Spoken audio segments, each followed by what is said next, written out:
กราบสบายดีเด้อแม่ FC ทางพังลาวพังไทยทางต่างประเทศมื้อนี้ก็มาพบมาพ้อกับน้องทงมื้อนี้พากันมากินหมูกระทะอยู่เฮือนน้องแหล่เพิ่นเนาะพี่น้องทางน้องทงเป็นผู้เลี้ยงเองเนาะพอดีมื้อนี้ก็มีน้องแหล่แล้วก็มีน้องๆเพิ่นนี่แหละเนาะพากันมากินอยู่ในเฮือนน้องแหล่เพิ่นพี่น้องเอ้ยแต่ว่าแม่น่ะไปเวียกแล้วพี่น้องเอ้ยจักเพิ่นไปทางใดเนาะทางน้องทงก็บ่ฮู้ดอกเนาะมีแต่จงไว้ให้ทางแม่เนาะแต่ว่าแม่น่ะไปกับหมู่เลยจักเพิ่นไปเวียกหยังบ่ฮู้เนาะพี่น้องทางน้องทงก็บ่ได้ถามเพิ่นมีแต่ว่าเพิ่นว่าเพิ่นไปเวียกเท่านั้นแหละเนาะมีแต่จงไว้ให้แม่เพิ่นเท่านั้นแหละ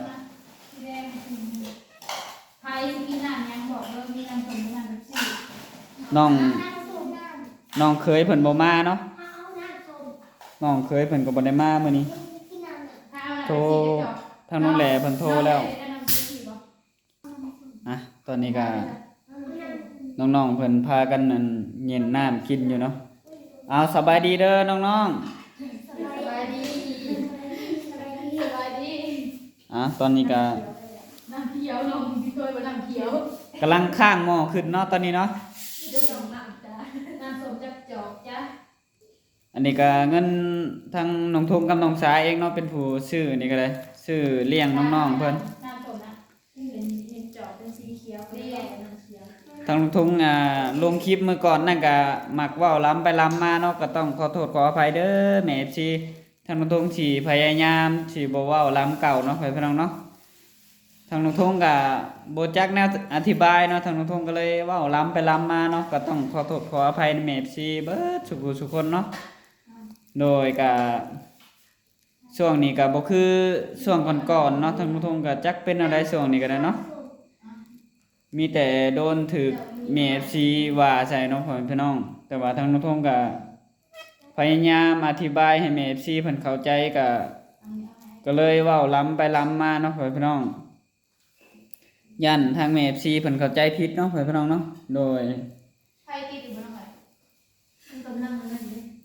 เมื่อก่อนก็ทางแม่ FC เพิ่นก็ต้องถามจากทางน้องทงเองเลยเนาะว่าเกิดอีหยังขึ้นก็ได้โดยตอนนี้ก็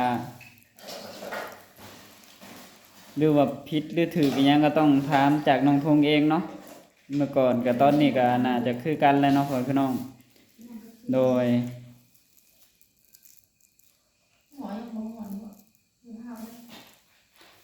บาดนี้ทางน้องทงก็สิไปนั่งกินน้ำน้องๆเพิ่นแล้วบัดนี้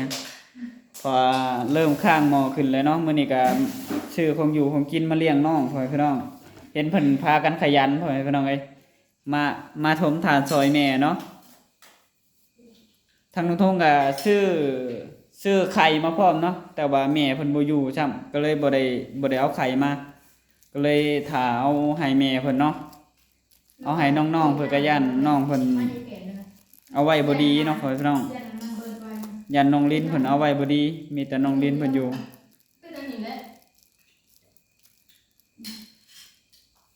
เดี๋ยวทางน้องทงไปนั่งก่อนเด้อพี่น้องเดี๋ยว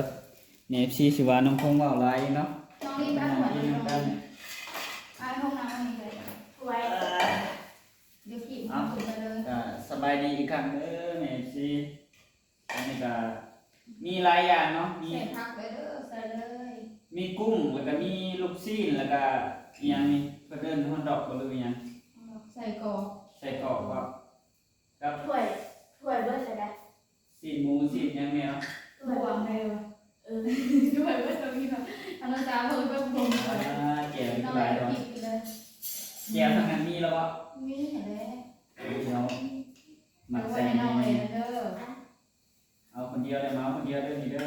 ไอ้พงคนมักกินเจียวหลายแม่น้องน้อยปานนั้นยายเฮ็ดเอาตัวนี้ได้ป้าน้ำนะเบิ่งก็บ่คือว่าจะใส่แบบเดียวเลยบ่การแบบน้ำเห็นนะงานเขายังบ่ได้ใส่เบิ่งขี้ก็เลยบ่ฟังใส่เลยกุ้งมาเด้อแม่สิมากินหมูกระทะกันเนาะเดี๋ยวบ่หอยังบ่หอเอาใส่ไว้โลดหน่อยเนาะมื้อนี้สิไปจอบรถไถเนาะว่าเพิ่นว่างแล้วบ่เนาะเอามือจับเอา รถไถมันว่างแล้วก็ดูไปจังไงเนาะพอได้เอาไปแก่พื้นของพี่น้องไว้ใส่ได้ ใส่บุกไปก็ใส่ไปยังน้ำเที่ยวไว้ใส่ที่แม่ไอ้พงพุ่งกับเป็นคนละโตแล้วน้องเลยเนาะเนี่ยเพราะว่าหาน้องมาน้อยแล้วจะโตก็น้องวันดีเด้ออาคิดเลย ให้น้องดีกินดิบเลยว่าสันน้องขาเอ้ย พุ่งกับปันเป็นคนละโตกว่ามันเลยผมมีห่วง เอาน้องขาเป็นการหยอกน้องๆคนน้องพี่น้อง เขาบอกอะไร หมอยังปวดอยู่เนาะ นู้นเราคอยไปอีกเด้ออีกนานเลย ยังโดนเลยเนาะ ไอ้พง เป็นยังไงแดงเรื่องอะไร น้องบนท้องนะโมมาน้องบนท้องน้องเคย ไอ้พวกน้อง เพิ่นบ่ได้มาเพิ่นเนาะ ว่า มันยากเพิ่นว่าแต่บิดว่าสิไปหาว่าเพิ่นเอาไปกินเนาะ ตอนนั้นมันก็ยากว่า ไอ้พวกเราเป็นนัก หมอห้อนกันเนาะเมื่อนี้ว่าสิกินแต่เว้นเนาะแต่ว่ามันขำแล้วเนาะแม่ไปกับไปที่อื่นแล้วบ้างโยกไปให้เพิ่น โจมพุ่งไว้แม่เป็นหาโต จงกุ้งไปหาโต เป็นบอกเป็นใจกินกุ้งน้องเลยแม่ ทั้งแม่เพิ่นไปอยากกินกุ้งมาสั่น กินบ่ได้หลายดอกเกี่ยวนะ คือได้แต่ทำ เนาะกินน้ำผ่าเด็กๆเลย พี่นานทาลูกนานทา เนาะพอไปรอหน้านั่งใส่ใส่บัด เกี่ยวนะ เชิญเอายงบ่ได้ชนบัดนี้อ่านก่อนเลย สนมาสน นี่ นั่งแล้วน่ะบ่ได้บ่ได้กินเลยนี่นะ พร้อมหน้าพร้อมตาขาดแต่แม่แล้วก็ไอ้บ้านเนาะ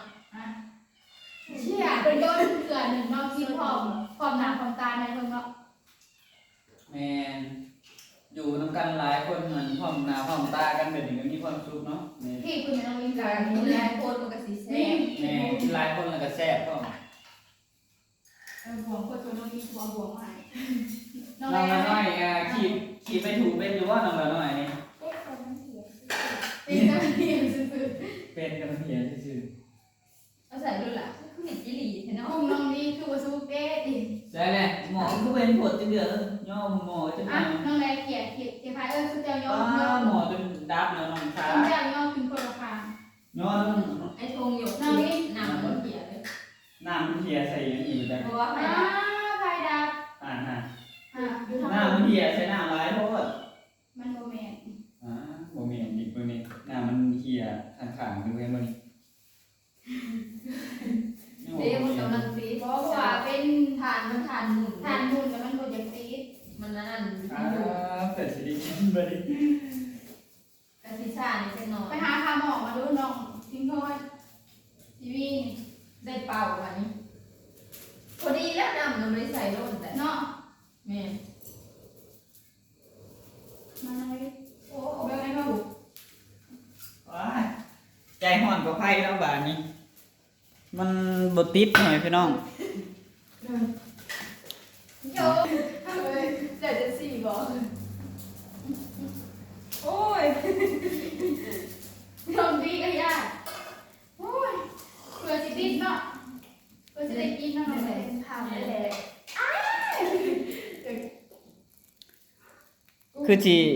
สิคักเนาะคือนํว่าได้รถไถตอนนี้ก็น้องแลเพิ่นก็เป็นจังไดเด้คือบ่ตอบมาให้แน่ ป้าเดี๋ยวใครเอาเบิดปะฮะ คันมีรถไถนี่คือสิดีเนาะน้องแลเนาะ ถามคุณจ่ายไปเกิดใครเบิด ความฝันของลุงทง แบบ ไอ้ลงทางนี่นะ แก้พื้นนี้มันก็สบายเลย มาเอาสองห่วงหรือสามนี่แหละแหวเอาคำนี้ฉันจะเอาสามคนฉันจะเอา น้องหลายเนาะพี่น้องเอ้ยก็เลยแบบมีเสียงแหม่กันจักหน่อยเลยเนาะ เริ่มซื้อน้ำเจลสิมาเนาะ ผู้หนึ่งก็จักว่าหน่อยหนึ่งผู้หนึ่งก็จักว่าหน่อยหนึ่งเอาเข้าไปเถอะพี่น้องโหสุกแล้วบ่นี่นะ ยังใครอยู่ดี ไฟยังบ่ติดอยู่ เราคือหมอนเลยยัง โหมื้อนี้ หนังขาดก่อน ซื้อ นะ น้ำมาซ้อมขวด มื้อนี้ทางน้องทงก็มาเลี้ยงคนขยันพ่อแม่พี่น้องเอ้ยโหทางน้องปิงโทย น้องๆเบิดสุคนนั่นแหละเนาะพ่อแม่พี่น้องพากันกองฐานซอยแม่แต่ว่าทางน้องทงก็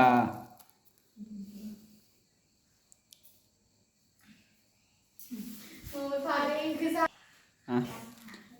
เดี๋ยวมื้ออื่นสิพาน้องสาเพิ่นไปเตาถ่านเนาะไปเบิ่งรถไถเพิ่นว่างหรือบ่เนาะพ่อพี่น้องถ้ารถไถเพิ่นว่างจังไปแก้พื้น หรือว่าไฟดับอยู่บ่คือเห็นแดงเลย เด็กกำลังอายขึ้นอยู่ น่ะไฟดับแล้วย่อขึ้นย่อลงดีนี่แหละ ไผอิหยังคือบ่ติด เพราะว่าฐานหมุนมันเถื่อนพี่เลย เดี๋ยวรอให้ของกินสุกก่อนให้พี่น้องตอนนี้พากัน หมอพดแล้วพี่น้องเมื่อกี้นี้ยังพากันเป่าไฟอยู่เลย ป้ากัดหนาวคนนี้ ไฟไฟไฟติดแล้วบ่นั่นน่ะ พี่แล้ว ได้ติดแล้วเนาะเดี๋ยวก็ได้กินแล้วพี่น้องมาเด้อทางแม่ FC เบิดสุขุสุคนเนาะมากินหมูกระทะนำน้องทงแล้วก็น้องๆเนาะพี่น้องอยู่พร้อมหน้าพร้อมตากันแบบนี้ก็ม่วนเนาะมีความสุขพี่น้องขาดแต่แม่เพิ่นเนาะแม่เพิ่นบ่อยู่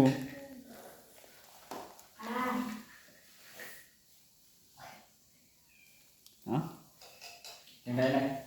กำลังปวดเปล่าบ่แม่นดับอยู่บ่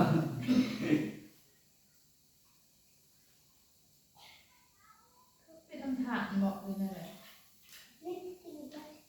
ทานมันบ่กล้าดิมีทานใหม่อยู่บ่ล่ะ นี่แหละบ่มีจ้าอีแม่น่ะบ่ได้เผาซั่นอีแม่บ่ได้เผาจ้าซิมาเอากุ้งเข้าก่อนเลยพี่กุ้งเอาก่อนเลย ใช้เบิ่งดูน่ะมัน ยังบ่ลองต้มอะไรซิมผสมต้มกำลังสุกเลย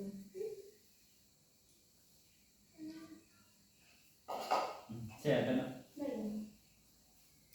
ใส่แล้วเบิ่งไผเนาะเงาเบิ่ง บ่เอ้ย เยอะ มันบ่อยากนั่นปานใดบัดนี้เนาะพอดีเอาพัดลมมาเปิดเนาะไผมันถ่านมันบ่ค่อยอันนั้นปานใด บ่เอาเรื่อง มันบ่เฮืองมันไฟมันอยากดับเนาะก็เลยเอาพัดลมมาเป่ามันจึงสุก น้องลีน้องลี โอ้ยังบ่ได้พากันกินอยู่ตอนนี้ ตั้งแจวไว้ถ่ายแล้ว ใครแน่บัดนี้เนาะ น้องละน้อยพูดไปนั่งทางนั้นมันยังว่างไงทางนี้บ่ค่อยว่างปานใดเนี่ย มาใคร กินสิ่งนั่นแหละตัวน้ำลุกมันยังบ่สุกทานมันทุกผักมันได้จังกินนะไฟหากระเทือนกิน เป็นยังไง เอา นี่บ่คงจับแล้วหน่อยนะ มันยังบ่สุกเลย พี่ความผักผสมบูรณ์ เอาบอกตัวมูดด้วยเขาบอกอยู่ ใช่แล้วของหามเด้ของทิ้งถ้วย ดี เว้ย แบ่งกันแบบนี้นะ แดงกันเลย เอาเป่า ของดีนิดหน่อยเลยได้เบ็ด เป่าไพ่น้ำหอม มันคือมีแต่น้ำมัน ไพ่บวกเครื่อง แรงคุณคือแล้วคุณเอาไปซุปปาร์ตี้ เอาซุปไปขีดน้ำ ใส่ กิน รถ น้ำเลย ใส่รถ ตัวซุปก็กินไปน้ำเลยทุกเจ้า เอาอ่ะ ก่อนบ่บอกไรเพื่อจะกินก่อนสิมาเด้อพี่น้องเป็นหมูกัน มาเด้อมากินกันเด้อเลย ทำไมไปเดี๋ยวโดนเลย ก็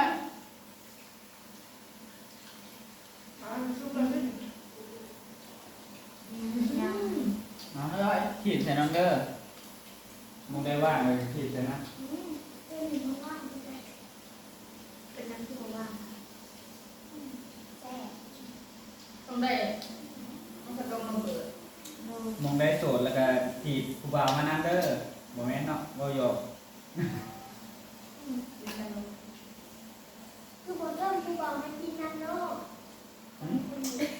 หาไว้ตัวกูบ่าว จะได้ชวนผู้สาวให้ชวนผู้บ่าวหันกัน สาวมันกินเอาว่า คิดเป็นอยู่บ้านละหน่อย เป็น กิน หมอข้างหน้าที่หัวโขด เอา เนาะ กับเป็น เพราะว่ามันยังอยู่ไกลผ่านนี่เท่านั้น ผ่านมาหน่อยคนบอก ก็มีซุปแล้วก็ไปแหละ ได้แล้วมันหลายเลย เด็กเริ่มปวดอยู่ใจเย็น น้ำเต็มหม้อแช่มันผลเลยมันก็บ่ผลเลยเนาะ ถ้าอันนั้นให้นี่กดก็จะกินหมู อันนี้ซุปหรือเปล่าอันนี้ซุปแรกเลยค่ะ หน้าดูทุกคน ไผ่รีบร้อนแล้วต้มน้ำเด้อ เอาหนีและมีแรก กินทำต้มเอาทำร้อน รีบร้อนแล้วต้มมาเลยเพราะว่าทาน ซีพอไปใช้ว่าเออเออเอ เอ อ อ เอ้ยหาแต่โมเห็นหาดูได้แต่โมเห็น ทำให้น้ำยำมีรุด หาใครกำลังอย่างนี้ที่รู้ใครกำลังอย่าง จะปลาข้างกินข้างกิน คุณมาชุบกับที่รุด ซุปเลยเด้อตัวนี้ ข เด้ อ อง ห้างเหลือสุดไปได้ สวยเด้อนี่ซุปไป มันเกี่ยวกันยังล่ะ จีบลงเลยทั้งนั้น ยังชูได้แล้วน้อย สิ่งหาย มันฉีก่อนเลยมันชูกับขี้กิน ว้ายเอาหาว่าซุปโตก็มีบุ้มีใช้สีเลยก็มีเดียวตรงทางตา ต้นไปจะตามปลาโลกกลาง โอ้ทานกับเพื่อน ปลาโลกกลาง อันนี้ มัน ก็ จะ เลย ได้ แบ แบบ บ นั้น ตัวกลางนี่ก็ต้องนานๆมันเด้อแต่ผมมีอัน เพิ่มตรงนี้นะมันยังทุกทานทุกไปไหนที่มาดูแล เอาเด็กน้อยแซ่บบ่เด็กน้อย ปลาสิง แซ่บแล้วแนวใดหนึ่งถ้วย แค่ แซ่บแล้วแนวใดนี่เอาบัดนี้หม้อโพดแล้วพ่อแม่พี่น้อง เอาลงเลย อัน แล้ว นี้ มีแค่กินแน่สิเอาลงให้ดิ เอาเค็มกระชุบเลยนี่รสชาติ เอาไอ้ถุงอุตส่าห์ไม้ไว้ ไม่ไป กับตักไปจับ เอาเลย เดี๋ยวเดินตักเอาเลยกันมันสุกเลย ก็ให้ เอาแต่ว่า ลูกจะบอกว่าของใคร เดินเลยทำยังไงล่ะ ผิด เอา ที่ ที่ มอ ดู เลย ด้วย ที่เขาเนี่ยทางนั้น โอเคกินแต่ในนี้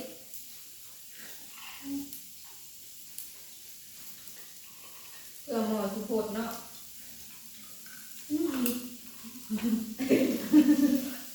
เอาละ ตอนลามาน้องนี้ ตอนยังดี มันห้อนนะ หลอด ร้อน หลอดเราเห็นหัวเห็นเป็นตายาน ยังไม่วัดระยะเท้า เนาะกิน แบบถูกแล้วมันมีเส้นกับ ตัวนี้มันไหน ปลาโลด กุ้งก็ถูกแล้วแต่ว่าหัวก็เห็น ตัวกลางมันเป็นเจ้า หรือ ให้มันมีน้ำมันหวานในหม้อ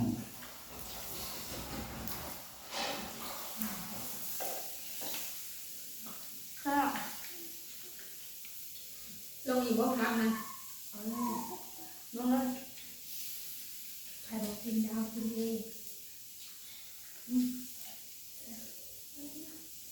ค่ะ สิ้นแซ่บเนาะ น้องนั่นน่ะป๊บเลยเนาะ นี่มีหน่อยหน่อย ข้างหลังนี่ หากำลังทานก่อนอย่าลงเลยเด้อ เบื่อแล้วว่าทำอะไรอันเนี้ย แต่มันแท้มันจืดมันสุกยอด ยืดเยอะ รสชีสุดยอดมาก แล้วก็แท้มันหอม สุดยอดก็รสชีหันน้องมีถ้วยกันเป็นว่ารสชีมันสุดยอด ประหยัด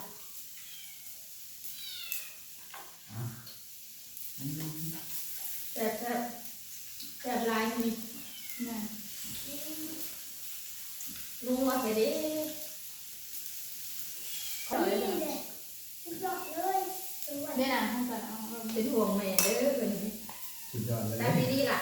นั่นนี่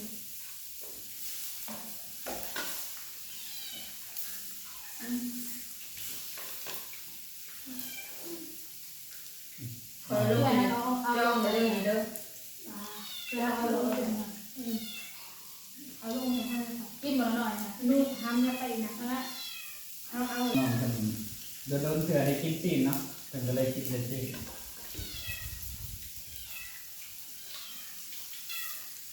ข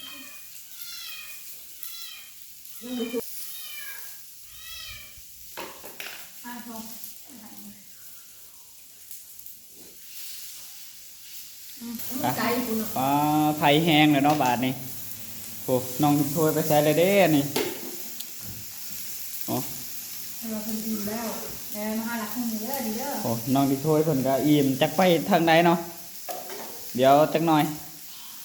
เดี๋ยวเพิ่นก็น่าจะเข้ามาอีกเนาะอ่ะโอเคป้ามื้อนี้พากันกินแซ่บมื้อนี้เนาะจนเบิด หมอจะไม่แบบ หมอก็จนดำดำมาเลย เบิดเกลี้ยงเลยเนาะมันก็บ่เหลือเลย ยิงพักมาน้อง อ๋อต่อเป็นอะไรแซ่บบ่น้องทิ้งถ้วย แซ่บเอาผิดมาถาม ก็ถามเบิดคู่คนนั่นแหล้ว แซ่บ โอ้น้องชามันก็โอ้ยคือสิแซ่บเนาะแซ่บบ่น้องชาอ่าไปเนาะทางน้องทุ่งก็สิได้จบคลิปไว้เพียงเท่านี้เนาะพ่อแม่พี่น้องตอนนี้ก็พากันอิ่มกันเบิดแล้วเนาะพ่อแม่พี่น้องเนาะปลาหมอน่ะปรุงออกแน่มันไหม้คักแล้วเด้ออย่าข้างใส่อันนั้นเด้อเดี๋ยวมันสิเปื่อยนะโอเคเนาะทางน้องทุ่งก็ขอบคุณเนาะ น้องลิ้นเนี่ยเอาปูกับ น้องลินไป ทางเมฟซีเบอร์สุขคนเนาะที่เบิ่งคลิปของน้องทงตั้งแต่ต้นจนจบที่ความโฆษณาเนาะ ป้าหรือใครให้ มื้อนี้ก็พากันกินแซ่บหลายเนาะพี่น้องโดยก็ขอบคุณทางเมฟซีเบอร์สุขขอบคุณทางเมฟซีเพิ่นแนะนำเข้ามาเนาะก็ทางน้องทงก็สิได้จบคลิปไปเพียงเท่านี้เนาะก็ขอบคุณเนาะทางเมฟซีเบอร์สุขคนเนาะที่เบิ่งคลิปของน้องทงตั้งแต่ต้นจนจบที่ความโฆษณาเนาะทางน้องทงก็สิขอกล่าวคำว่าสบายดี สวัสดี สวัสดี